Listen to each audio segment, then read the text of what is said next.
The Ageless Angel. Commander Dante, Lord of the Blood Angels, Regent of Imperium Nihilus.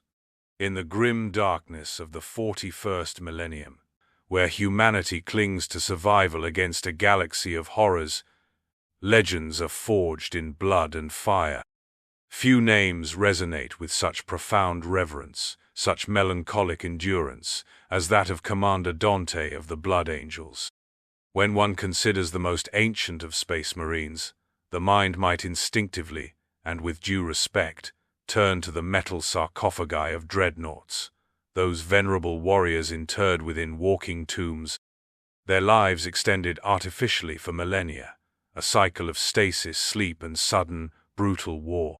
Yet, standing apart from these honored dead who still live, is a figure of flesh and blood, however transhuman, who has defied the relentless march of time in a manner almost unparalleled. For over 1,500 Terran years, Luis Dante has served the Emperor. For more than 11 centuries of that span, he has borne the heavy mantle of chapter master of the sanguinary host, the revered Blood Angels. His tale is not merely one of longevity, but of unwavering duty, strategic brilliance, and the silent, crushing weight of ages. His name is whispered with awe not only within the hallowed halls of the fortress monastery of Baal, but across the war-torn expanse of the Imperium of man, earning the grudging respect of rival chapter masters and the desperate hope of beleaguered imperial citizens. He is the Angel of Baal, the Lord of Hosts, the bringer of Sanguinius's light, and in the Imperium's darkest hour, the Lord Regent of Imperium Nihilus. Origins: the crimson scars of Baal Secundus. The genesis of every space marine is a crucible, but for those hailing from the Baal system, that crucible burns with a particularly unforgiving flame. Luis, the boy who would become Dante, was born in the year 447 of the 41st millennium on Baal Secundus, the primary, and arguably most lethal, of Baal's 2 ravaged moons. The Baal system is a radioactive wasteland, its primary star a bloated, dying red giant that bathes its children in lethal radiation. Baal itself and its moons are worlds of rust-red deserts, canyons choked with toxic dust, and skies the color of dried blood. Life here is a brutal, unceasing struggle. Flora is scarce and often carnivorous. Fauna consists of grotesque, irradiated mega-fauna, creatures mutated by millennia of exposure to toxic energies and the lingering genetic taint of Xenos invasions from ages past. It was into this Dantean inferno that Luis was thrust. His tribe, like all human inhabitants of the Baalite moons, lived a precarious, nomadic existence. They were hunter-gatherers, scavengers, constantly battling the elements, the mutated beasts, and, perhaps most bitterly, each other. Rival clans and tribes clashed ceaselessly over dwindling resources, a water source, a patch of slightly less irradiated land, a derelict piece of ancient technology. Malnutrition was endemic, radiation sickness a common ailment. His mother, whose name is lost to the mists of time like so many countless souls, perished in childbirth with his stillborn sibling, leaving young Luis to the care of his stern, hard-bitten father, Arius. Life expectancy was brutally short. To reach 30 Terran years was a mark of exceptional resilience or sheer luck. Despite his physically frail frame, a consequence of the pervasive radiation and scarce sustenance, a fierce spirit burned within Luis. He possessed an almost unnatural empathy for his kin, a burning desire to protect the weak and to forge something better from their desperate plight. This was no mere youthful idealism. It was a core tenet of his being, a nascent spark of the greatness to come. It was this intrinsic drive that set him on a collision course with destiny. Against the pragmatic, survival-focused wishes of his father, who saw only death in such aspirations, Luis, barely an adolescent, made the fateful decision to abandon his tribe and seek out the legendary Angels of Blood, the godlike warriors spoken of in hushed, fearful whispers and revered in tribal sagas, the Adeptus Astartes of the Blood Angels chapter. His journey was an ordeal in itself, a harrowing pilgrimage across the endless, ochre salt deserts of Baal Secundus. The Trial of the Thirst, as it was sometimes known among the tribes, claimed many aspirants before they even reached the distant, monolithic fortress, monastery of the Blood Angels, Argent Tower. Alone, his meager water supplies exhausted, Luis collapsed amidst the shimmering heat haze, death by dehydration, an imminent certainty. It was in this desperate, liminal state between life and death that he experienced the first of several profound visions that would shape his destiny. An ethereal figure, radiant and sorrowful, with vast, feathered wings of purest white, appeared before him. Sanguinius, the great angel, Primarch of the IX Legion, dead 10 millennia, yet eternally present in the genetic memory of his sons. The vision, silent yet imbued with undeniable guidance, led Luis to a shadowed crevice. There, nestled beside the mummified remains of some long-forgotten soul, were canteens filled with precious, life-giving water. This miraculous intervention, whether a psychic echo of the Primarch, a manifestation of the warp's strange whims, or a hallucination born of extreme privation that nevertheless led him to salvation, allowed Luis to press on. He arrived at the gates of the Blood Angels' fortress, emaciated, sun-scorched, and on the very edge of his endurance, but alive. The crucible of transformation, forging an angel. To be chosen as an aspirant by the Blood Angels is to enter a new realm of suffering and trial. The chapter is notoriously selective, seeking not only physical prowess but also an artistic soul, a capacity for profound feeling that mirrors their Primarch's own complex nature. Luis, despite his unimpressive physique compared to other, more robust aspirants drawn from Baal's feral tribes, possessed an unyielding will and a spark of that artistic temperament, a sensitivity that the chaplains and sanguinary priests, ever watchful for the echoes of Sanguinius, recognized. The aspirant trials of the Blood Angels are legendary for their brutality. They push candidates beyond all conceivable limits of physical and mental endurance. Feats of strength, agility, marksmanship, and close-quarters combat are interspersed with periods of intense doctrinal study, meditation, and ritual fasting. Many do not survive. Luis, driven by that inner fire and the memory of his vision, endured. He did not always excel, often overshadowed by aspirants with greater brute strength, but his resilience, his refusal to yield, saw him through each grueling stage. The final stage of initiation is the implantation of the sacred gene seed, the biological inheritance of the Primarch that transforms a mortal youth into a transhuman space marine. For Blood Angels, this process is uniquely perilous due to the infamous flaw. Aspirants partake in a solemn ritual, drinking from the blood chalice, a symbolic act that infuses them with a measure of Sanguinius's own genetic essence and, crucially, his memories and visions. Upon imbibing this potent, psychoactive blood wine, Luis was plunged into a profound coma, a state known as the blood sleep, which lasted for an entire Terran year. This was an unusually long period, even for a Blood Angel. During this protracted slumber, his unconscious mind became a battleground of ancestral memories and prophetic visions. He thrashed and cried out, his voice echoing in the Apothecarian, uttering the names of long-dead Primarchs, Guilliman, Dawn, Russ, and even the accursed Horus. He spoke of ancient heroes of the Imperium, of battles fought in epochs lost to myth. More disturbingly, He also called out the names of dark gods of the warp and of demonic entities that had plagued humanity since the Age of Strife. These cryptic, often terrifying utterances drew the intense scrutiny of the chapter's sanguinary priests and reclusiarchs. They saw in his tormented sleep a soul wrestling with the immense weight of Sanguinius's legacy and the turbulent future of the Imperium. When Luis finally awoke, it was as if emerging from a dream of millennia. The frail boy from the salt wastes was gone.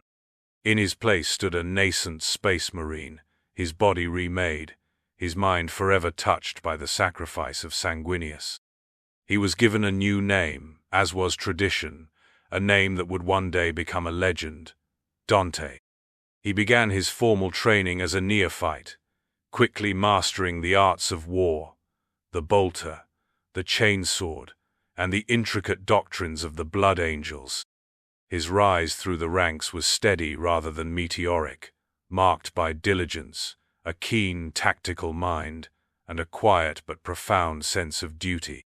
He excelled in assault companies, his innate aggression tempered by a surprising degree of tactical acumen, earning him the rank of sergeant. It was here, leading his brothers from the front, often utilizing a jump pack for rapid, devastating assaults, that his leadership potential truly began to shine. Ascension to command. The weight of the chapter. Decades, then centuries, passed in the relentless service of the Emperor. Dante distinguished himself in countless campaigns across the Segmentum Solar and beyond.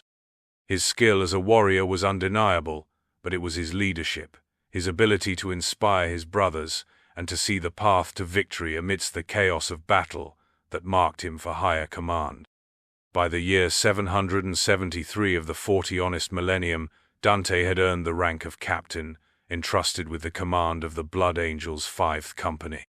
He led his warriors with a combination of fiery zeal and cool-headed strategy, embodying the dual nature of Sanguinius himself, the avenging angel and the sorrowful artist. His destiny took a pivotal turn towards the close of that same millennium, during the brutal and largely uncelebrated Ageless Crusade. This was a grinding series of campaigns fought to suppress a widespread insurrection across several systems in the Segmentum Obscurus, a war characterized by bitter attritional warfare and treacherous betrayals. The Blood Angels committed several companies to the crusade, and the fighting was ferocious. One by one, Blood Angels' captains fell, their commands decimated. In the final, bloody engagements of the crusade, Captain Dante of the 5th Company found himself the sole surviving company commander of the Blood Angels contingent. His tactical brilliance in extricating the remnants of his own company and elements of others from a seemingly hopeless encirclement, all while inflicting grievous losses upon the rebels, did not go unnoticed. Upon their return to Baal, the chaplains and sanguinary priests, the spiritual and genetic guardians of the chapter, convened. The loss of so many experienced leaders was a heavy blow. They reviewed Dante's service record, his actions during the Ageless Crusade, and the prophecies that had surrounded him since his year-long blood sleep. A consensus was reached. Dante, despite his relative youth for such a high office, though already centuries old, possessed the wisdom, the martial prowess, the unwavering loyalty, and the profound connection to Sanguinius required of a chapter master. Thus, with solemn ceremony, Commander Dante was invested with the leadership of the entire Blood Angels chapter, inheriting a legacy stretching back 10,000 years to the great angel himself. He was barely 4 centuries old. A millennium of war, the Lord of Hosts in battle. As chapter master, Dante's legend burgeoned. He proved to be not only a peerless warrior but also a strategic genius of the highest order. His mind, honed by centuries of conflict and steeped in the lore of his Primarch, could dissect enemy strategies, anticipate their moves, and identify the precise point of vulnerability to deliver a crushing blow. He was known for his meticulous planning, yet also for his ability to adapt in an instant to the shifting tides of battle, a trait essential for any commander of the volatile sons of Sanguinius. He did not lead from the rear. Dante was ever at the forefront, a golden-armored colossus, the Death Mask of Sanguinius fixed upon his helm, the Axe Mortalis reaping a bloody toll. His presence was a talisman, inspiring his Astartes to feats of incredible valor and striking terror into the hearts of their foes. If one sought Commander Dante on the battlefield, they needed only look to the eye of the storm, where the fighting was thickest, where the blood flowed most freely, for there he would be, an avenging angel incarnate. His name is inextricably linked with some of the most significant conflicts of the late 40th Millennium. The Second War for Armageddon, when the Orc warlord Ghazghkull Maguruk Thraka launched his second monumental war against the vital industrial world of Armageddon. Dante led a formidable contingent of blood angels to bolster the beleaguered Imperial defenders, fighting alongside legendary figures like Commissar Yarrick and contingents from other esteemed chapters like the Salamanders and Ultramarines. Dante's strategic interventions and personal heroism were crucial in several key engagements, particularly in the brutal urban warfare of High Vulcanus and the defense of the Styges oil fields. His ability to coordinate disparate Imperial forces and his willingness to commit his elite sanguinary guard to the most critical breaches in the line earned him the respect of all who fought alongside him. Indeed, during the later stages of this grinding conflict, such was the confidence in his leadership that commanders from other chapters, including the normally staunchly independent Salamanders, willingly deferred to his overall strategic command in combined operations. The salvation of Ultima Macharia. This beleaguered Segmentum Pacificus system, rich in resources and strategically vital, found itself under sustained assault by a formidable Chaos warband dedicated to Khorne. Dante, responding to desperate astropathic calls for aid, led a rapid strike force of blood angels. Outnumbered, he employed a masterful campaign of hit-and-run attacks, surgical strikes against enemy leadership, and audacious deep penetration assaults, culminating in a direct confrontation with the Khornate warlord, a hulking Daemon prince. The duel was titanic, but Dante's skill, augmented by the righteous fury of Sanguinius, saw the Daemon banished back to the warp, shattering the morale of the Chaos forces and securing Ultima Macharia for the Imperium. Countless unsung wars. Beyond these famed campaigns, Dante has led the Blood Angels in literally hundreds of other conflicts, from cleansing gene-stealer cults in forgotten underhives and battling resurgent Necron dynasties on dead worlds, to repelling Dark Eldar raids and purging Orc empires across the galaxy. Each victory added to his legend, but also to the immense burden of memory and loss he carried. The twin curses, the Red Thirst and the Black Rage. To understand Dante, one must understand the tragic flaw that defines the Blood Angels. Inherited from their primarch, Sanguinius, are two distinct yet related afflictions, the Red Thirst and the Black Rage. The Red Thirst is a deep-seated, insatiable craving for blood. It is not a mere vampiric hunger, for Astartes' physiology derives no actual sustenance from it. Rather, it is a spiritual and psychological yearning, a maddening desire that, if left unchecked, can drive a blood angel to acts of horrific savagery. Abstinence from blood, or at least the ritualized consumption of it, leads to a rapid physical and mental decline. The Space Marine's strength wanes, their mind clouds, their features age unnaturally, and their spirit withers. The consumption of blood, often in carefully controlled rituals overseen by the sanguinary priests, rejuvenates them, restoring their vigor and clarity. It is theorized by some within the chapter that this constant cycle of near degeneration and potent rejuvenation, this intimate dance with their own mortality, might be a contributing factor to the unusual longevity of some blood angels, Dante chief among them. The Black Rage is a far more terrible affliction.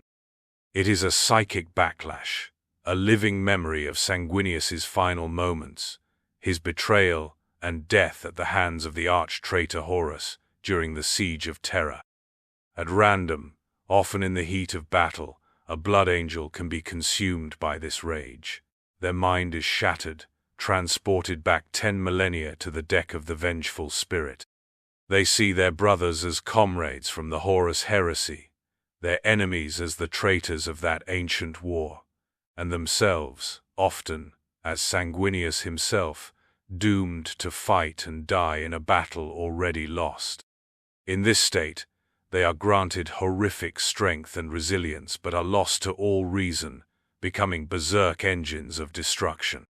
Those who succumb are inducted into the Death Company, painted in black armor, and unleashed upon the enemy as a forlorn hope, seeking only a glorious death in battle.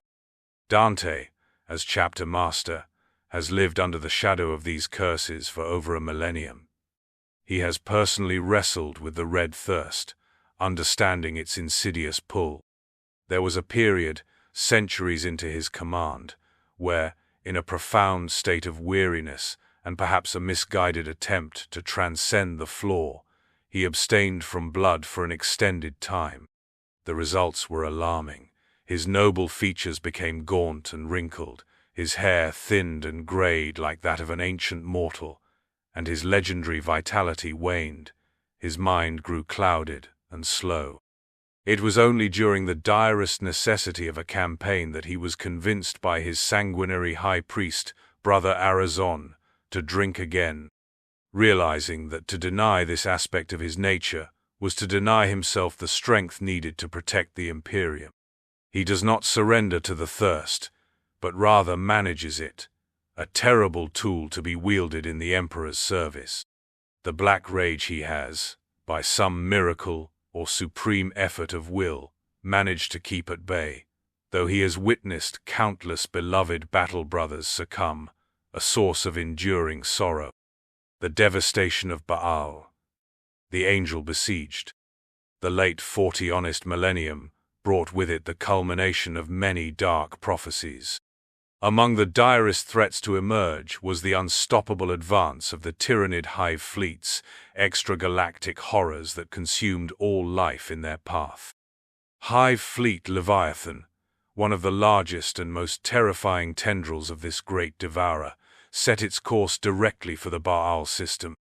This was not merely a random conquest. The psychic signature of the Blood Angels, so rich in Sanguinius's genetic heritage, was a beacon to the hive mind. Dante, now ancient beyond measure even for a space marine, knew this would be the ultimate test for his chapter and its successors. He issued a call to arms that resonated across the stars, summoning all chapters of the blood to their ancestral home.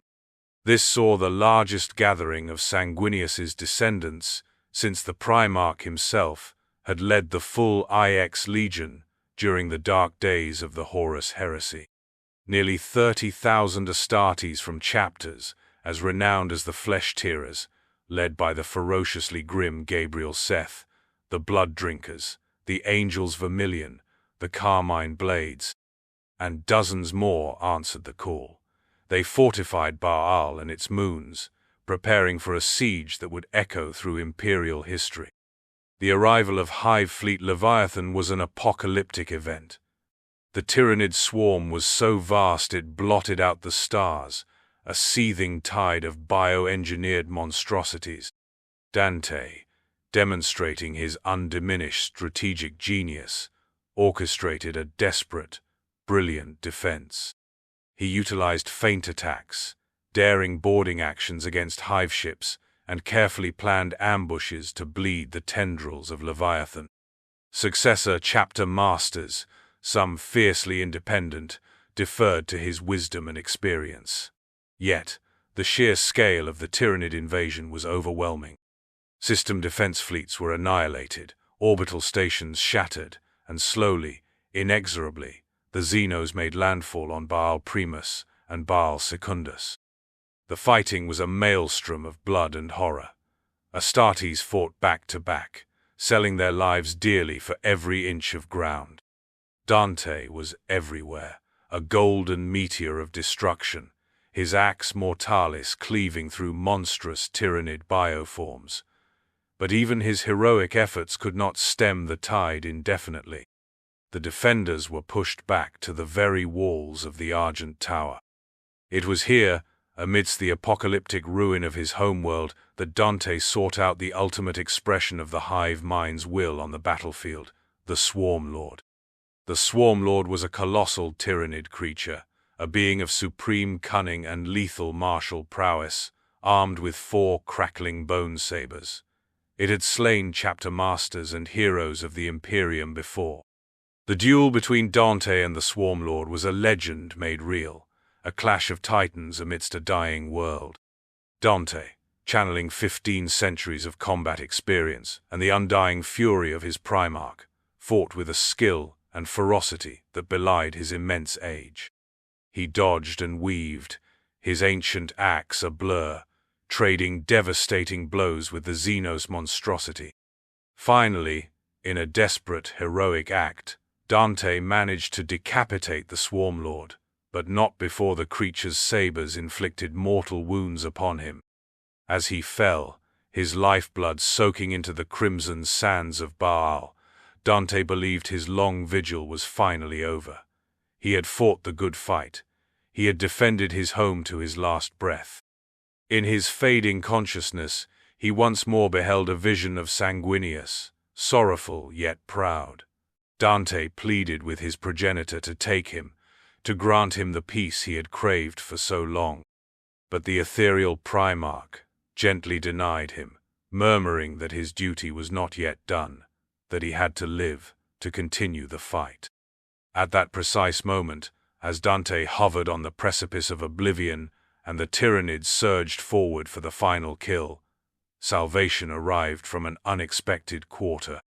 The Great Rift, the Cicatrix Maledictum, had torn the galaxy in two, but through its turbulent energies, a new hope had emerged. The Indomitus Crusade, led by the resurrected Primarch Robert Guilliman, Lord Commander of the Imperium, burst into the Baal system. A fleet of new warships, spearheaded by the advanced might of Primaris Space Marines, smashed into the Tyranid armada from the rear, their guns blazing. The sudden, overwhelming assault shattered the Hive fleet's cohesion, turning the tide of the battle in an instant. Dante, dying, was found by his sanguinary guard and rushed to the Apothecarion. Imperium Nihilus and the Primaris Transformation.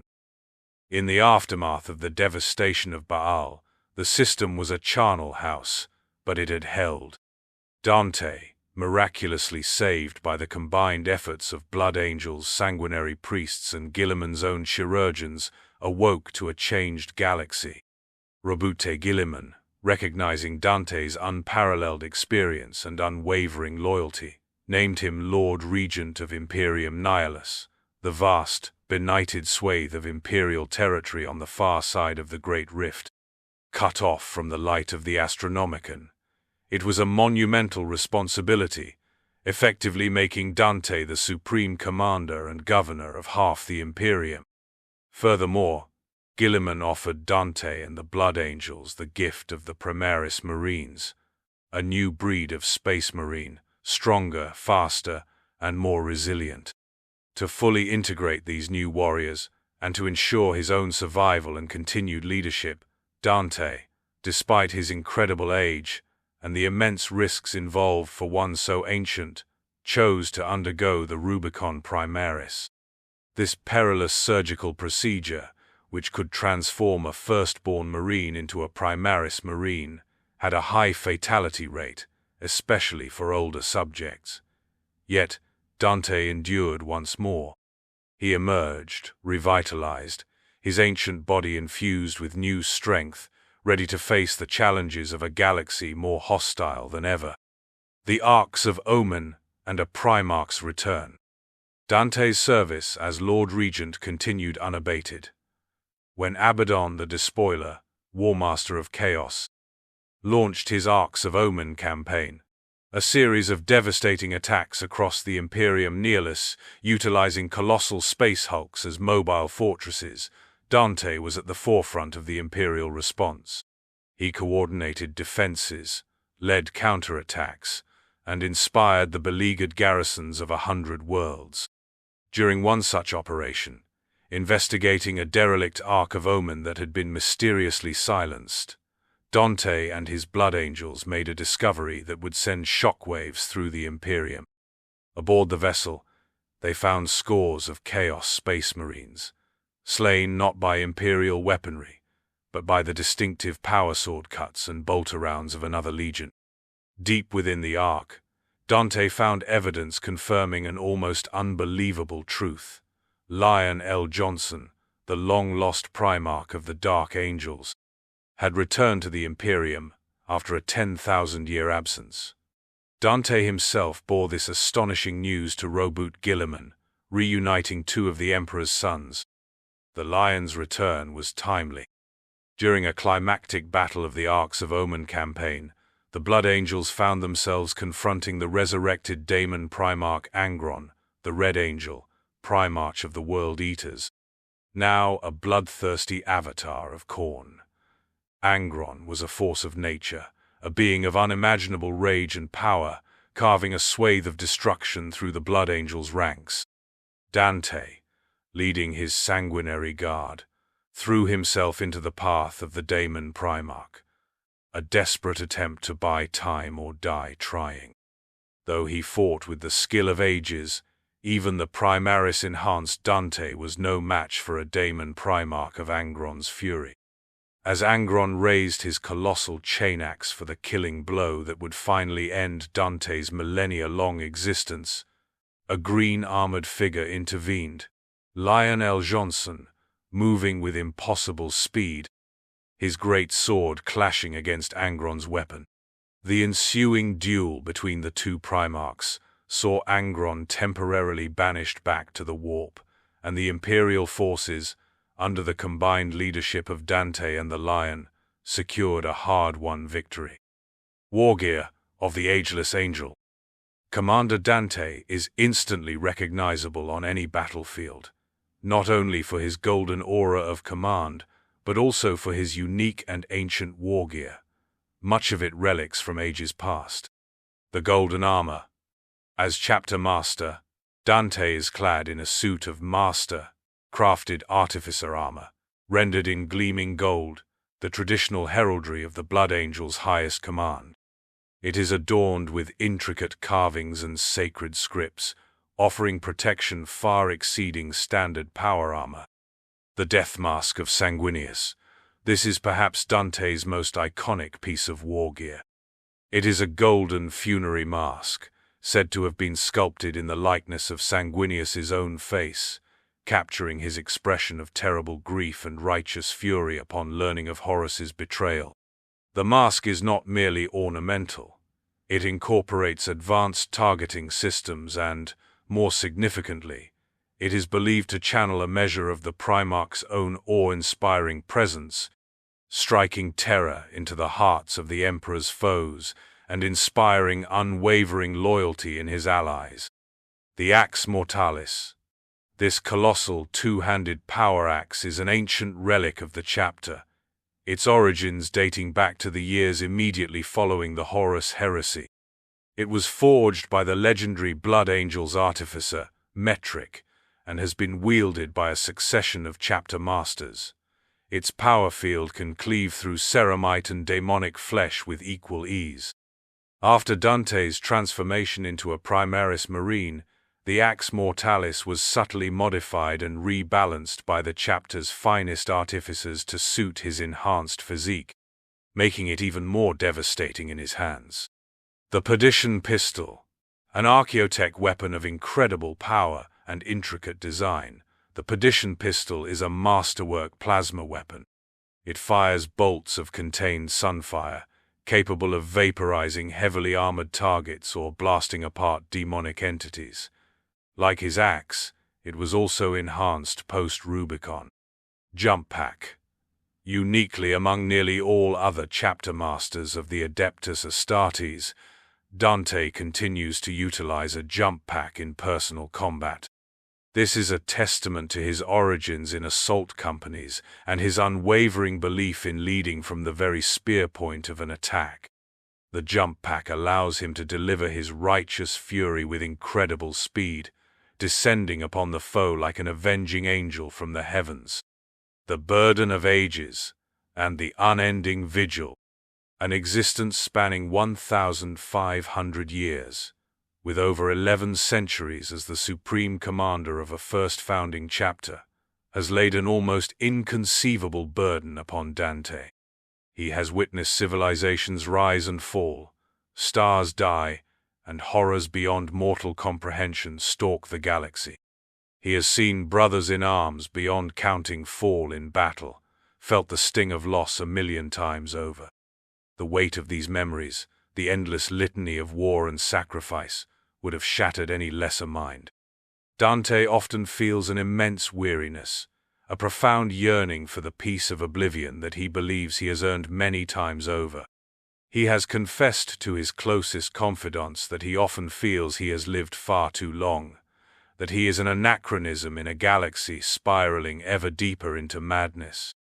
Yet, what anchors him, what prevents him from succumbing to the crushing despair that such a protracted existence might invite, is his unwavering sense of duty and a singular, profound interpretation of prophecy.